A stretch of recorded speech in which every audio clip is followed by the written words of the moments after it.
Detention center itu ya tempat menampung para deteni itu ya, seperti kalau di Indonesia mungkin Ya, ada namanya kondisi-kondisi yang masih bisa dipertimbangkan untuk tidak dijadiin hukum. Nggak paham sih, pas itu masih buta pakai imigrasian, soalnya ada agen di belakang saya di teknisi di sana. Nah mungkin kan dengan adanya podcast ini bisa ada yang sekarang tidak lebih paham. Halo semuanya, selamat datang lagi di podcast Global Insight. Jadi kali ini kita akan membahas satu topik yang mungkin jarang dibahas di tempat lain, tapi kali ini kita bahas, yaitu topik mengenai pretensian di Singapura. Jadi untuk kebetulan kali ini kita dapat kedatangan narasumber, yaitu petugas imigrasi dari Singapura, dan ada juga dari mantan deteninya, ada juga dari sumber ahli internasional.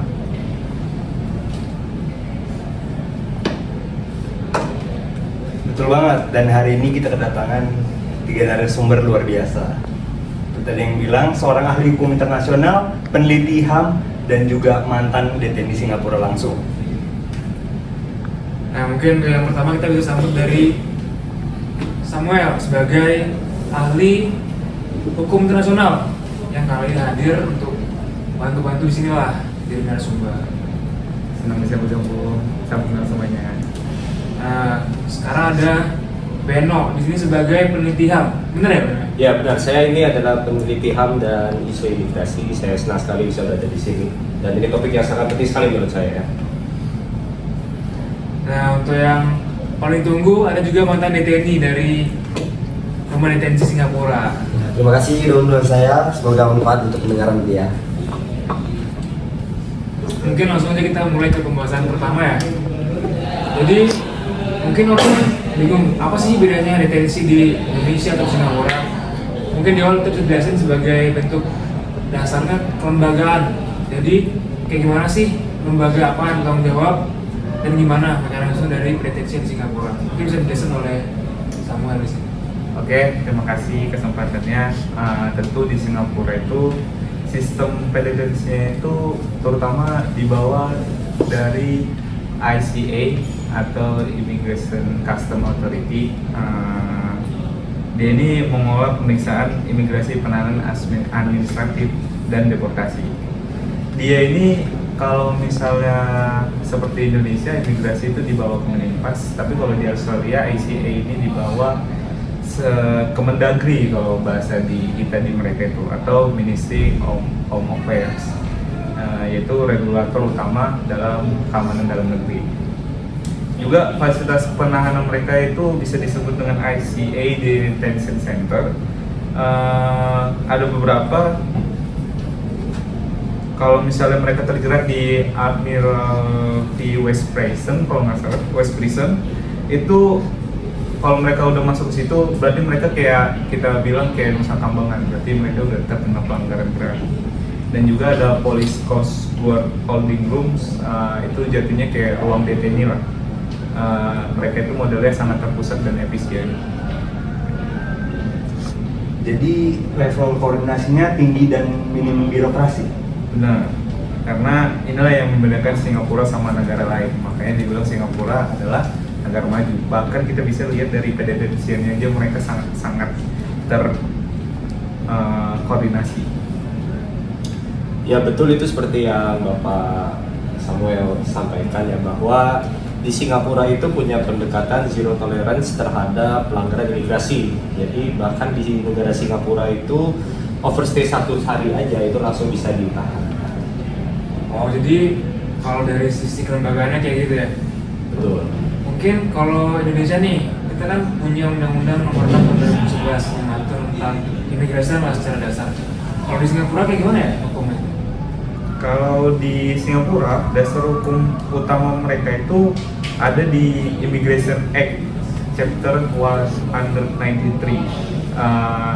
133. Itu mereka mengatur overstay, illegal entry, dan penyalahgunaan izin kerja, prosedur penahanan administratif, deportasi, dan removal order. Itu kurang lebih sama sih kayak UU 6 tahun 2011. Dan juga mereka membahas tentang Employment of Foreign Manpower Act atau disingkat AFMA. Di situ juga mengatur visa kerja, tanggung jawab agen, dan pelanggar ketenaga kerjaan. yang dimana kita tahu kota Singapura ini kan kota yang maju, pasti pertukaran tenaga kerja banyak. Dan juga mereka ada Internal Security Act atau ISA, itu mereka jarang digunakan oleh imigrasi sih, itu lebih ke ancaman keamanan internasional. Kayak amit-amit bahasanya kalau itu udah sampai ke pakai. Berarti detensinya itu legal dan diatur dengan jelas ya? Sangat jelas. Bahkan ICA ini berhak menahan seseorang tanpa pengadilan selama kasusnya itu termasuk detensi administratif. Ya, dari sini untuk menambahkan dari Pak Samuel bahwa dan tidak ada mekanisme banding langsung seperti di beberapa negara lain, sehingga kekuasaan otoritas di Singapura itu sangat besar. Oh, jadi kalau untuk hukumnya ada peraturan sendiri ya, terus sudah ada hierarkinya juga, dari peraturan yang ringan, meningkat, semakin berat.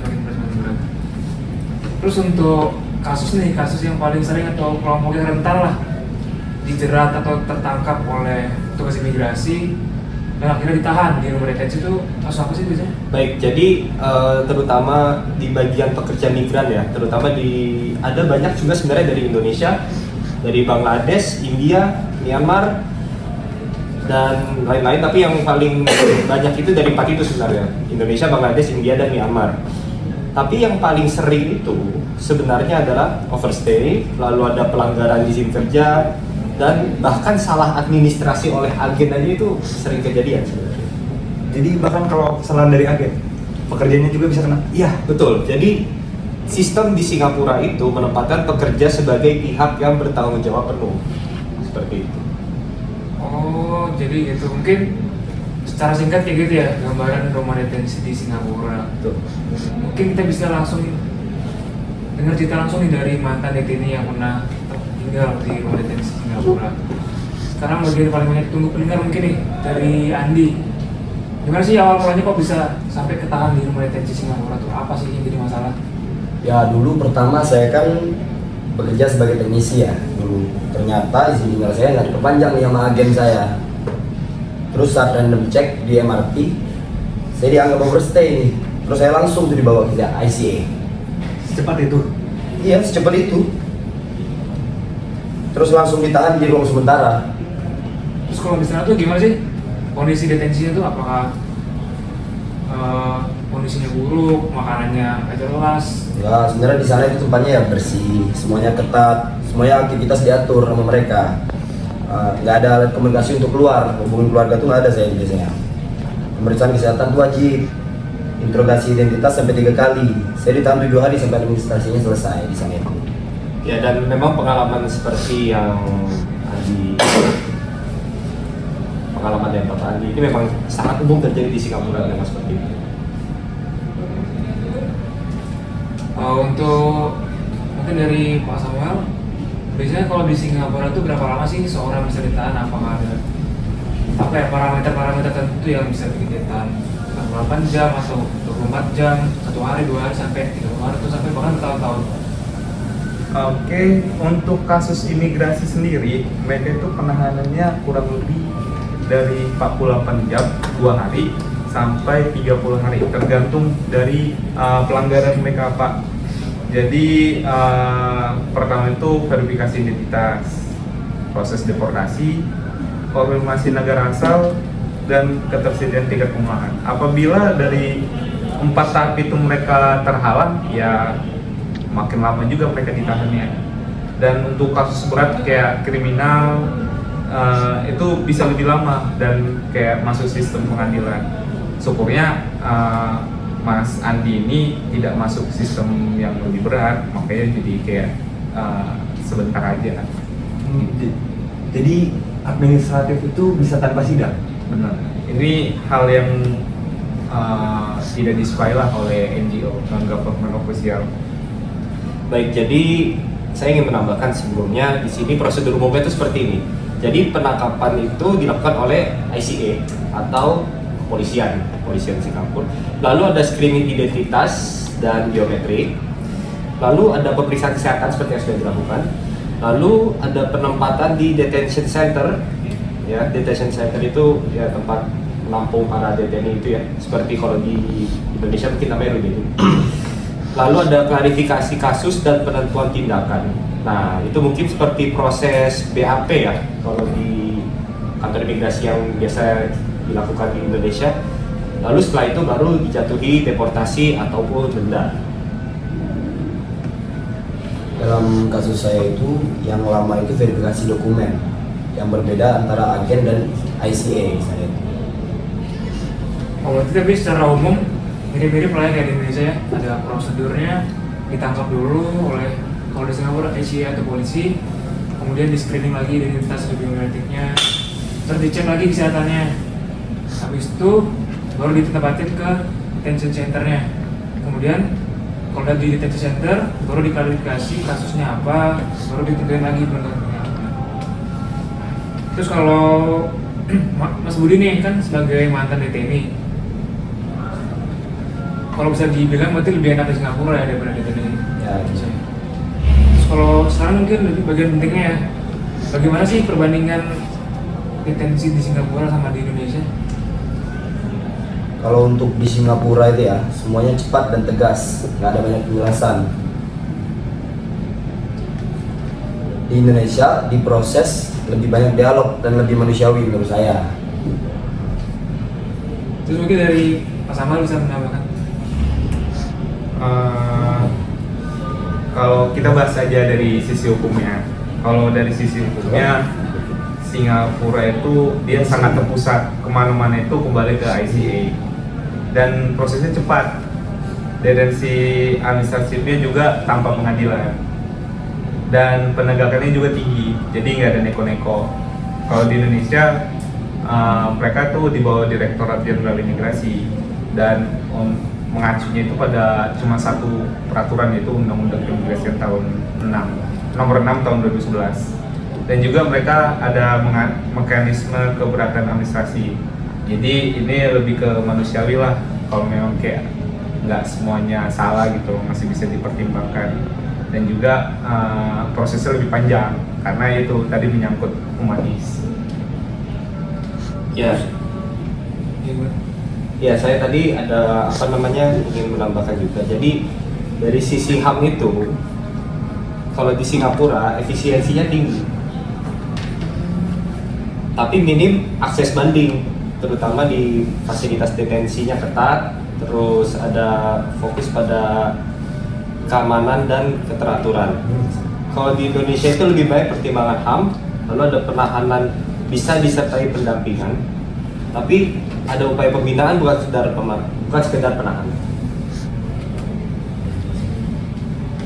Kalau dari Mas Budi gimana? Kan udah ngalamin langsung nih gimana detensi di Singapura, mungkin ada pengalaman yang bisa di sini. Ya kalau bagi saya ya, di Singapura semua itu cepat dan tegas, tidak ada banyak penjelasan. Tapi kalau di Indonesia prosesnya lebih banyak dialog dan lebih manusiawi kalau menurut saya. Oh, jadi mungkin bisa ditarik kesimpulan kalau perbandingan Singapura dan Indonesia tuh ada dari sisi hukum sama mekanisme kinerjanya. Ya. Kalau di Singapura kan kayak tadi disebutin sama Pak Samuel, ya, dia sangat terpusat dia dari ICA. Kemudian prosesnya lebih cepat, sama detensi administrasi itu tanpa pengadilan. Tapi kalau di Indonesia sendiri, di bawah Direktorat Jenderal Imigrasi mengacu pada satu undang-undang aja, yaitu Undang-Undang Nomor 6 Tahun 2011. Kemudian ada juga kalau di Indonesia mekanisme keberatan administrasi. Terus kalau di Indonesia seperti yang kita tahu prosesnya lebih panjang, nah, walaupun secara nggak langsung lebih humanis sih dari sisi HAM. Jadi Singapura itu tegas dan cepat ya. Indonesia itu lebih lunak dan prosedural, kira-kira gitu. Oh, jadi mungkin terima kasih atas ilmu atau pengalaman dari Pak Budi, dari Beno dan Pak Samuel terkait pengalamannya mengenai rumah detensi di Singapura itu sendiri. Terus juga tadi kita akan bahas dari sisi hukumnya, bagaimana mekanismenya, proses, sampai ke perbandingannya dengan rumah detensi yang ada di Indonesia. Jadi dapat ditarik kesimpulan mungkin untuk rumah detensi di Singapura ini lebih baik secara pengelolaan ya dibanding Indonesia. Subjektif sih jatuhnya, karena kalau misalnya Singapura lebih tegas, cuman kayak terlalu kaku. Kalau di Indonesia kan kita bisa melihat nih, kadang ada yang menjatuhkan kayak kondisi Mas Andi ini, dia kan dia nggak tahu nih kalau dia ternyata apa sih izin tinggalnya nggak diperpanjang. Ya, benar. Dia juga masih ada kondisi-kondisi yang masih bisa dipertimbangkan untuk tidak dijadiin hukum. Nah itu yang mungkin kalau di Singapura nggak pandang bulu gitu ya. Terus mungkin juga kalau di Indonesia lebih fokusnya ke HAM. Ya benar. Karena kalau dulu Indonesia kan di bawah Kemenkumham, sekarang udah Kemenimpas. Mungkin itu adalah salah satu faktor kenapa Indonesia imigrasinya agak ada manusiawinya dikit. Sementara kalau Singapura imigrasi itu di bawah Kemendagri, itu yang bikin cara penanganan juga beda. Itu juga mungkin yang bikin proses di Indonesia itu lebih lama karena birokrasinya juga lebih panjang sekarang.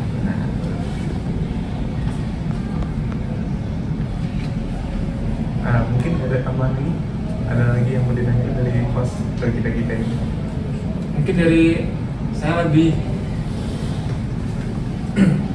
apa ya, penasaran sih gimana sih Singapura ada bergensi.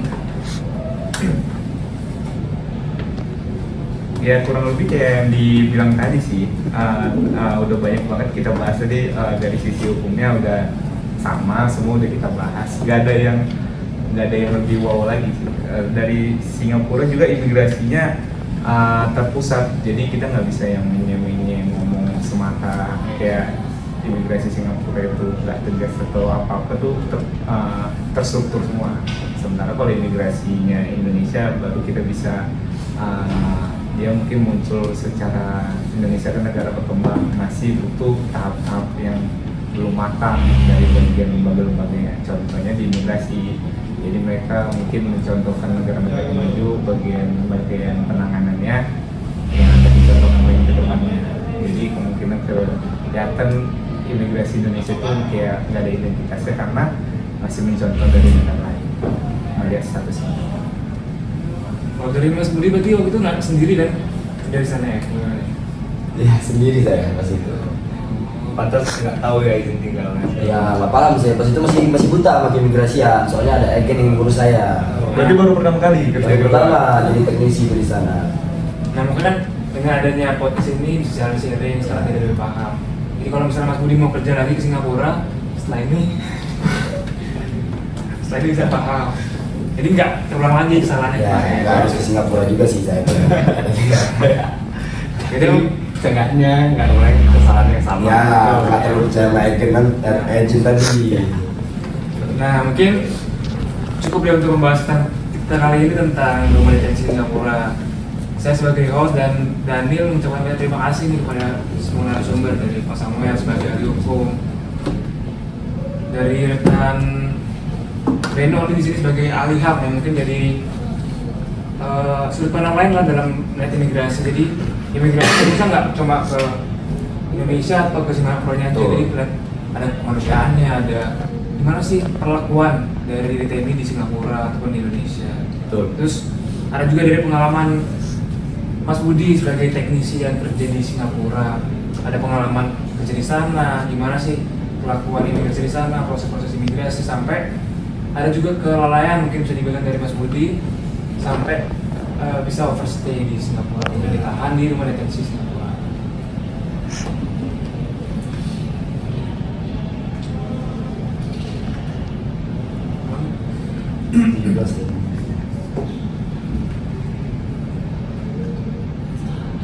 Ya mungkin segitu aja podcast kami kali ini. Semoga podcast ini bisa menjadi ilmu dan kita tahu kalau misalnya pengalaman misalnya seperti Mas Budi jadi tidak diulang lagi oleh penonton sekalian.